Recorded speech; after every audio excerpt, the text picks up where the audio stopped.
Les amis, 2024, enfin une nouvelle ère, même pour la chaîne de Didouche Zen. J'espère que ça va être une bonne année pour tout le monde. J'espère que vous avez passé de bonnes fêtes également. Et quoi de mieux de commencer l'année par une légende.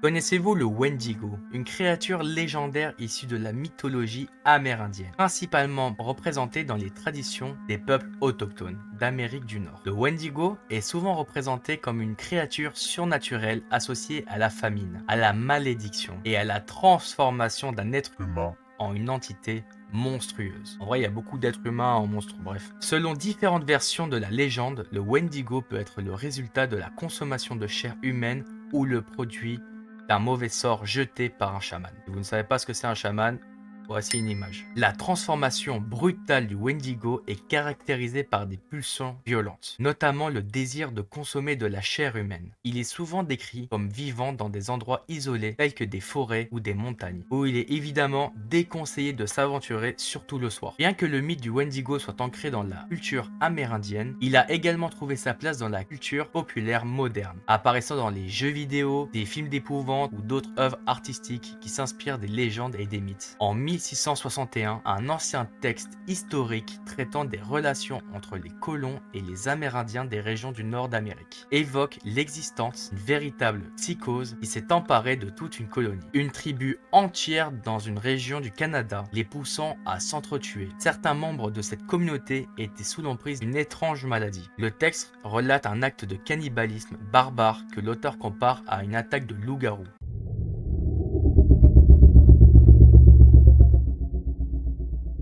À la fin du 19e siècle, en hiver au Canada, Swift Runner, un Amérindien de la tribu des Cris, était renommé pour ses talents de chasseur. Il connaissait les plaines mieux que personne, ce qui l'emmena à devenir le guide de la police canadienne aux côtés des colons blancs installés dans la région. Pendant des années, il les accompagna dans leur exploration, leur montrant le chemin à emprunter pour ne pas se mettre en danger. En échange, les colonisateurs lui firent découvrir une potion médicinale puissante, capable de calmer les pires maux physiques et psychologiques. Cette potion, importée d'Europe, avait le goût d'un whisky particulièrement corsé. Et rapidement, en quelques mois, son comportement changea de manière dramatique et irréversible. Lorsqu'il était ivre, il devenait mauvais et agressif. Son clan ne supportait plus son attitude. Devenu invivable, ils décident tous ensemble de l'exiler. Ils ont donné le choix à la famille de Swift de rester au sein du clan ou de le suivre. Cependant, à l'époque, une femme sans mari était mal vue. Sa femme et ses 6 enfants décidèrent néanmoins de quitter le territoire avec lui pour s'enfoncer dans la nature sauvage des Grandes Plaines. Quelques mois après leur départ, Swift Runner refait soudainement surface et se rend auprès de la police locale seul. Lorsqu'on lui demanda où sont ses proches, il expliqua calmement qu'ils sont tous morts de faim et qu'il est le seul à avoir survécu. Cependant, rapidement, le doute s'installa. L'homme est loin d'être amaigri, au contraire, il semblait même avoir pris beaucoup de poids depuis son départ. Et il était évidemment en pleine forme, il avait une bonne mine, pas comme nous à Paris, ce qui était étonnant compte tenu de ce qu'il venait de raconter. Une expédition alors menée par la police pour enquêter sur cette affaire. La moitié de la brigade policière se rendent en compagnie des chasseurs sur les lieux du campement de sa famille et ils ont fait une découverte macabre. Des humains sont retrouvés tout autour du feu de camp, mais il n'y a plus que les os. Et lorsqu'ils sont inspectés de plus près, les policiers s'aperçoivent qu'ils sont étonnamment propres. Certains sont même complètement vidés de leur moelle. C'est horrible. Un chasseur se tourne vers Swift Runner et lui demande comment cela est possible. Une famille entière supposément morte de faim s'est retrouvée dans cet état sans la phase de décomposition cadavérique. Et surtout, en si peu de temps. L'homme, Swift Runner, raconte une histoire, mais évidemment, personne ne le croit. Il se met donc à avouer. Le blizzard a fait fuir la plupart des animaux de la forêt. Il ne restait presque plus rien. Vous m'avez laissé sans nourriture, avec ma femme et mes enfants. J'ai pris la hache et une envie inexplicable de chair humaine. Je me sens calme à présent. Ok.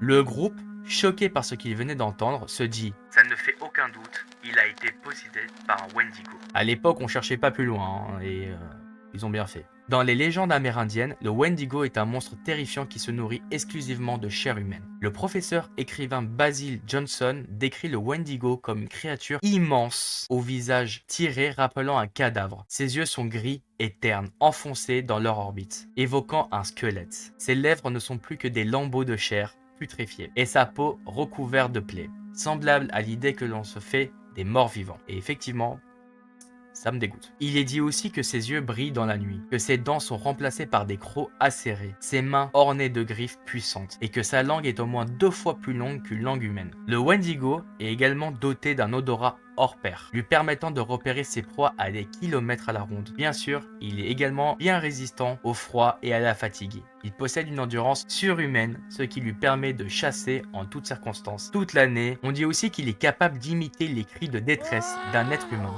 voire d'un bébé, pour attirer ses victimes jusqu'à lui. Il est donc recommandé de faire preuve de la plus grande méfiance si l'on entend des pleurs et des appels à l'aide, surtout s'ils proviennent du fin fond de la forêt sombre et isolée.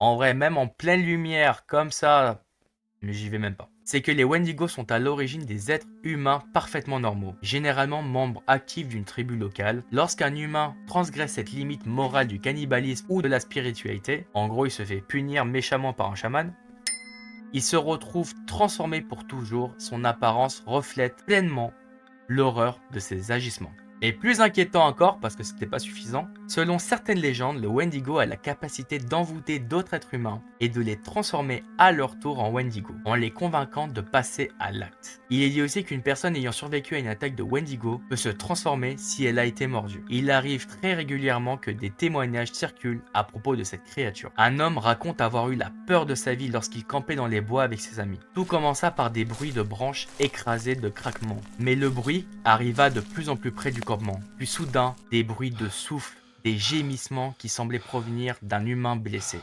Les campeurs aperçoivent la silhouette entre les troncs d'arbres, une ombre vaguement humanoïde, mais beaucoup trop grande et maigre pour appartenir à une personne en bonne santé. C'est à ce moment-là que les campeurs prennent la fuite, laissant toutes leurs affaires derrière eux. Il arrive aussi parfois que la presse régionale rapporte des témoignages plus vagues dans lesquels de nombreuses personnes n'ayant pas de lien les unes avec les autres racontent avoir vu ou entendu la même chose en provenant de la forêt. Des animaux impossibles à identifier avec certitude, des branches brisées sur toute une trajectoire, comme si une immense créature courait dans la forêt sombre. Sans parler des cas de mutilation animale que l'on explique présence des Wendigo. Ce qui est certain, c'est que cette légende persiste depuis des siècles.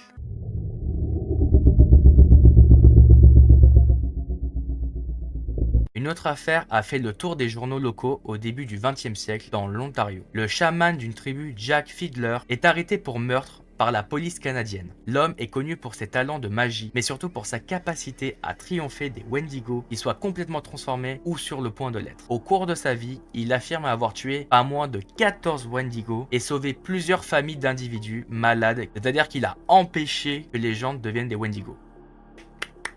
Bravo. Malheureusement pour lui, dans les lois des Canadiens instaurées par les colons, les croyances des peuples autochtones ne font pas le poids. Après avoir récolté des témoignages, les policiers embarquent donc Jack et son frère, Joseph, qu'ils déclarent complices des crimes en le jetant en prison. Ils parviennent quand même à s'évader quelques jours plus tard et se suicident eux-mêmes par pendaison. On ne sait pas si c'était des criminels ou s'ils disaient vrai. En tout cas, à l'histoire. Les amis, c'est une fin de vidéo. N'hésitez pas à liker, à partager et surtout à vous abonner. On commence l'année 2024 avec plein de force et on se voit très très vite pour une nouvelle histoire d'horreur.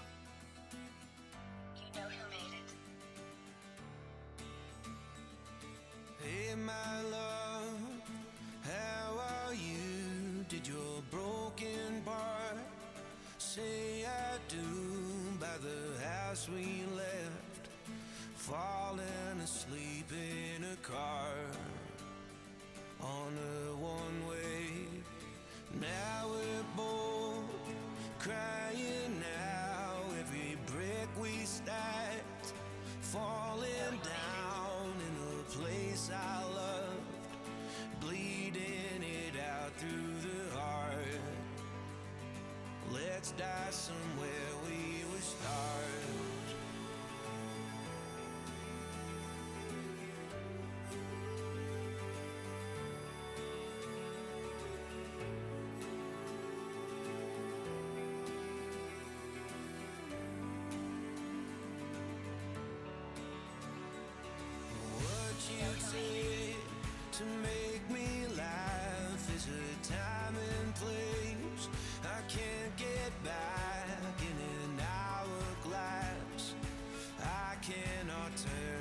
upside down.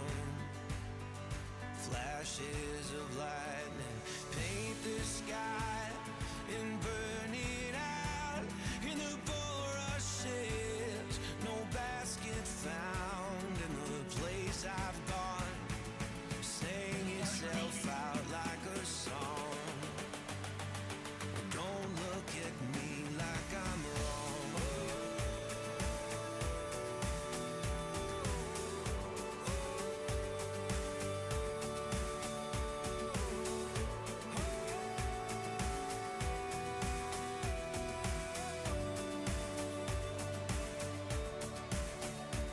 I would fight for you if I could win.